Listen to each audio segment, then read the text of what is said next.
Okay, this would have been a calamity for me in years past. Super leggy tomatoes. I did up my lightage this year, so these are better than a lot of years. Much thicker stems, but what I typically did, I always start them in these little 6 cells, and then I will pot them up into a little styrofoam cup.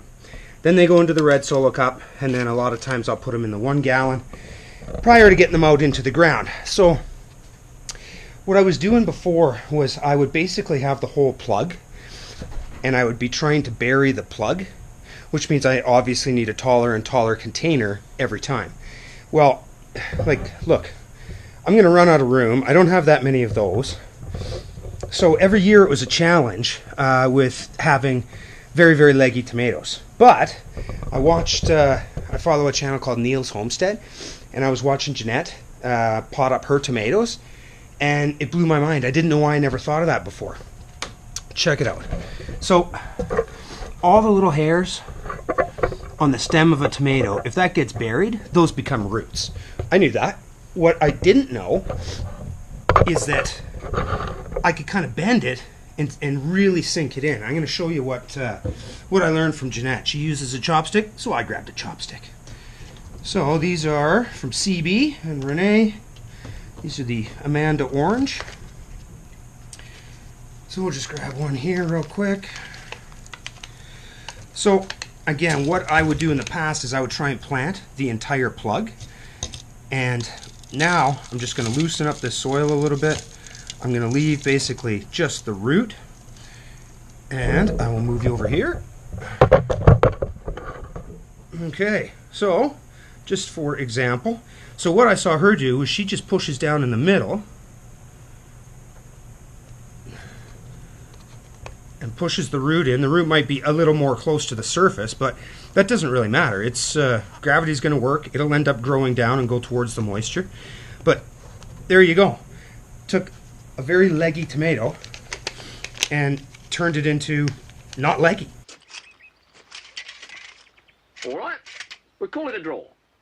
So I know, again, in years past, this would have been a challenge for me. I would have been frustrated. I'm so happy that I saw her little transplanting tip. It's just awesome. So, I mean, you do want to be a little gentle with these, but, you know, at the end of the day, I mean, tomatoes aren't wimps, right? And nice fluffy potting soil or whatever your mix is. And, I kind of learned a little bit from her there. Like, I'll water these in from the bottom after I'm done.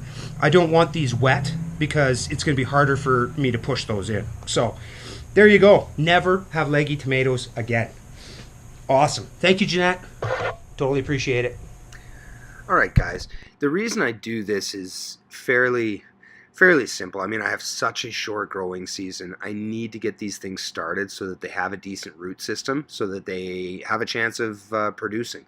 I typically plant just outdoors, which means for tomatoes, they really don't care for it much less than, say, 50 degrees Fahrenheit or 10 degrees Celsius at night outside. So that's like mid-June, late June at night for me. So I really do need to get these things started. I cannot plant tomatoes by seed and expect to get any kind of any kind of production out of them by the end of the year. So I know that a lot of people can start them, pot them up once, and then their climate is good to go and they're in the ground. And hey, good on you. This is just I guess a method for those of us that aren't quite that fortunate and need to pot them up a couple of times, if not 3, before it's warm enough at night. But this one here, I think, is so this is the second time that I've bent and transplanted deep, and I love it. I love it. Every time I take them out and I look at the roots, I'm like, oh, are you kidding me? Like, it's just such a nice, tight little, Anyway, sorry. Back to the regular scheduled talking. All right. So I've been playing around with Janette's method of bending the stem and burying it. So these are obviously leggy seedlings that should have been potted up already. Just going to pop one of these out real quick and we'll take a look at the roots. They're Definitely some nice roots in there. See if I can get some of this soil off. Oh, they just got watered. So obviously that's where it broke the soil, and there's where the roots are. So let's check out. Basically, what I did was bend that into the cup. So this one's been in for a couple of weeks now. So 12 days, I think. So let's check it out. But this was bent and put in there. So I'm just very curious where the roots start here. Okay, so basically just down after where it was buried. Nice. So I don't know if you can see here, but this was the bend right here. Right? So there is a significantly more amount of roots on there.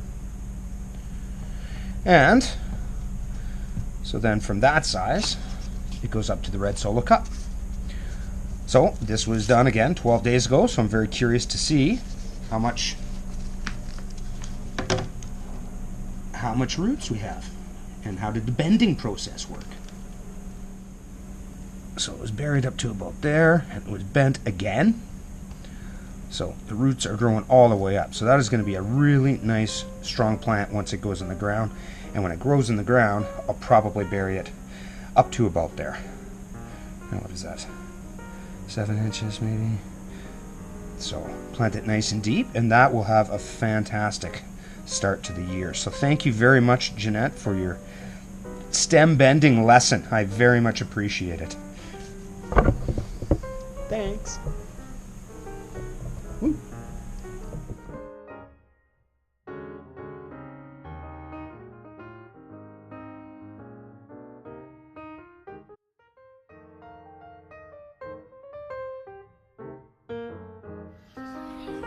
What are you doing in my wheelbarrow?